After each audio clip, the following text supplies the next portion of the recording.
So you want to write a story, and you want that starts with the main character being weak and getting strong. Classic archetypal story, very fun, popular. People like those. But you're worried about power creep, and you're worried about how do I make the characters feel like the power makes sense within the world. Well, I think I found a good way to go about it, and a good way to make your power escalation feel natural. And it's a very simple trick that I've never seen anyone talk about. The trick is to show the end goal of the power creep towards the beginning of the story. So to give your like say like in Avatar: The Last Airbender, you know, they goes into the Avatar state pretty early on, so you get the idea. Oh, this is about how strong he's going to be at the end of the series. In Naruto, you see you see the fourth Okage fighting the Nine Tails right at the beginning of the show, and you're like, oh, that's about how strong Naruto's going to be at the end of the series. And they go past that, and that's way more fleshed out because you get just these little scenes of these characters doing something really crazy impressive. But then it gives you the idea of this is how powerful they can go. It puts an idea of where the ceiling is, where a series um, that doesn't really do that. I'm having a hard time even thinking of one. Um, it really goes off the rail. I think the classic example is Dragon Ball. I'm not super into Dragon Ball, but I know Goku wasn't shaking the universe in a clash at the beginning of the series, or like superhero comics are really bad about this, but that's less because they don't plan on things out, or more just because the story can never end. So you can never have a set power creep level. Like you ever watch one of those superhero cosmology videos? Like, oh, how big is the DC universe? And you're just like they're fun because I enjoy the structure of the thing, but at a certain point, everything gets so big that it just becomes nonsensical. You know, and they always end the same way. They always end up with the characters meeting the author in real life, which is cool, I guess. But it's very meta. But it doesn't really do anything for me. Like, okay, so you met the author in real life. We already knew that the author was dictating the world. That's the premise of a book. Everyone knows that going in. You didn't find the book just that appeared out of the void. You wrote the book down. So we all know that the author is in control of the world, and having the main characters meet the author, nonsense. As anything more than just a fun fan moment. But even then, like, who cares?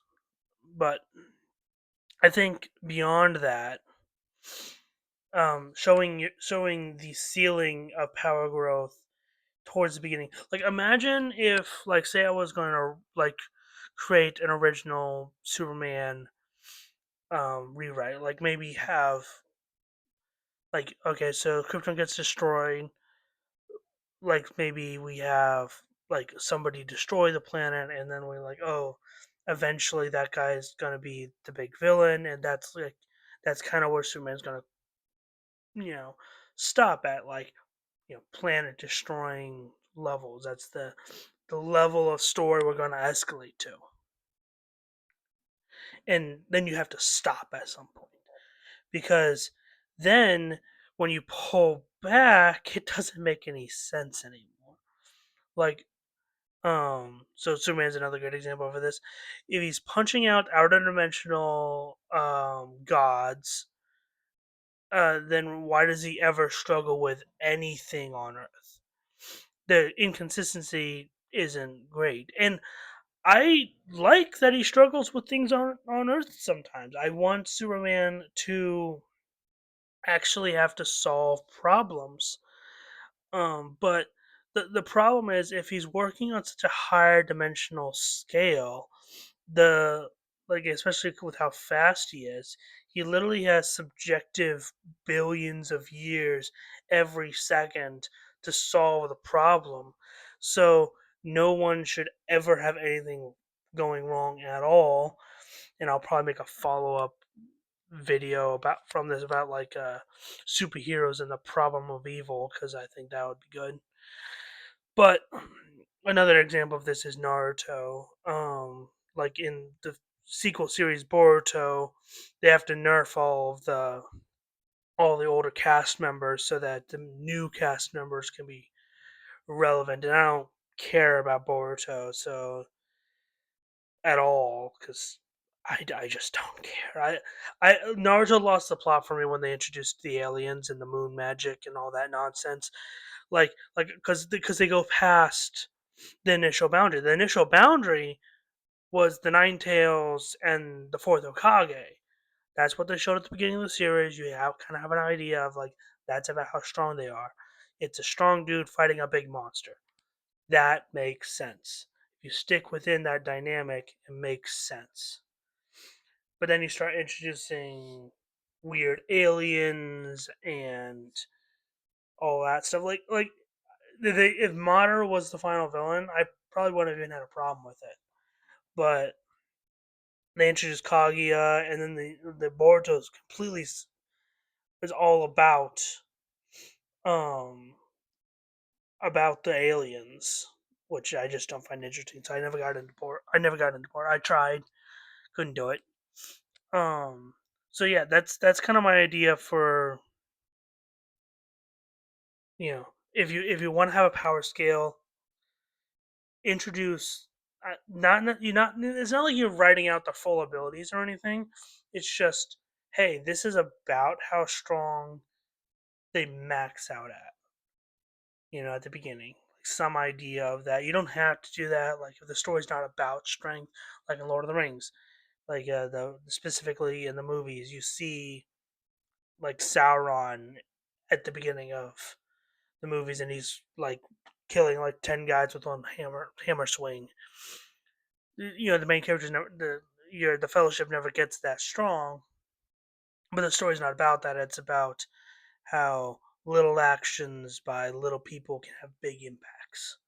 That's the at least one of the messages of the story. Lord of the Rings is an incredible piece of fantasy literature, but you don't need me to tell you that. Everyone knows that, and anyone that says otherwise is just a hater.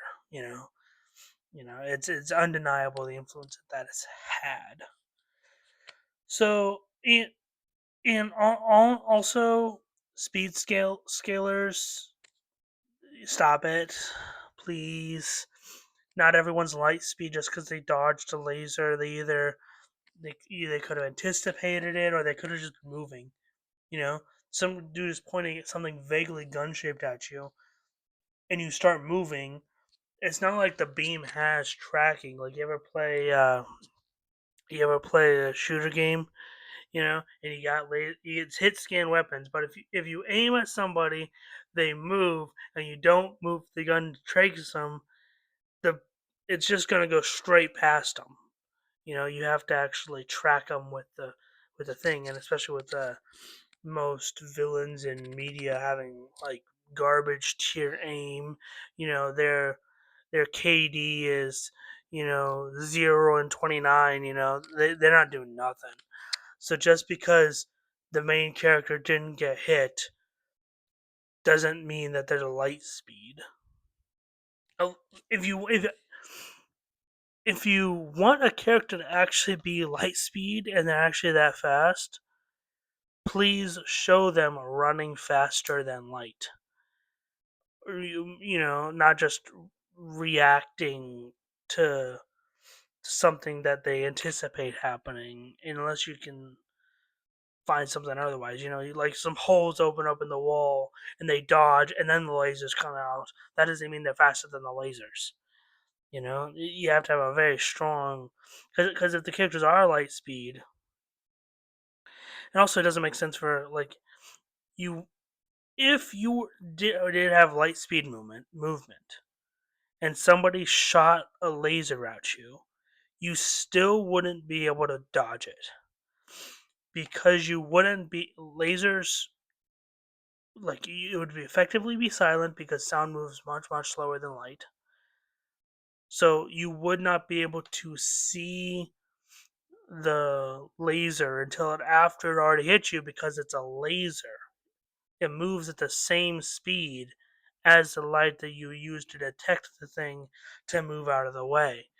You can get around this with precognition or anticipation or battle IQ, but all of those things are not faster than light. So if you want to say the character is faster than light, you have to show them being faster than light. You know, and not just in travel speed and combat speed, because characters in like Invincible, they like again I'm going off the show, not the comic. They move very fast in space, but you never really see them moving that fast in atmosphere, except for like Omni Man when he destroys the Flaxen planet in season one. He's moving pretty fast there, but then I don't even think he's moving like light speed, like probably like a relativistic speed.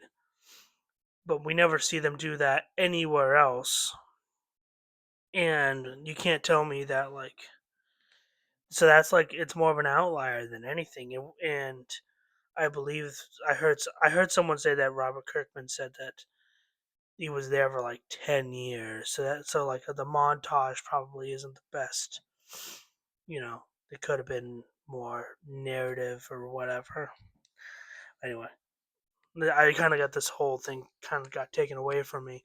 But yeah, like if you want to write a power scale character and have them not feel like they're not part of their own show anymore, establish your limits early on and then don't exceed those. Or if you do exceed them, explain how you're exceeding them. We can use, since we keep going back to Naruto, we can use that as an example. Like, we don't know how the fourth Hokage was fighting the Nine Tails. We just know that he was.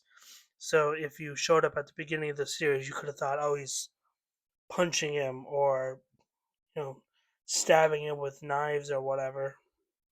But then later on, oh, he's got all these weird sealing techniques, and he sealed the Nine Tails away, and that makes and then it's not like he got more powerful. You established the scale that you held him to, but you expounded upon his abilities and flushed out his abilities so they make more sense within the story, but you never exceed where that is.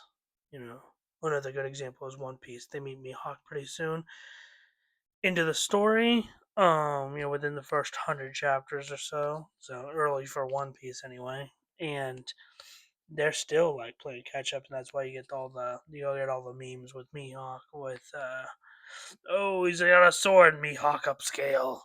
Oh, yeah, this is probably a pretty crappy video, but I told myself I would do it, so I did it, and so now I'm gonna post it on the internet for everyone to see. So I'm sure that'll go great.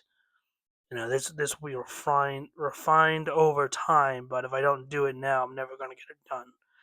So thank you all for bearing with me if that is what you've done. If you've not done that, whatever.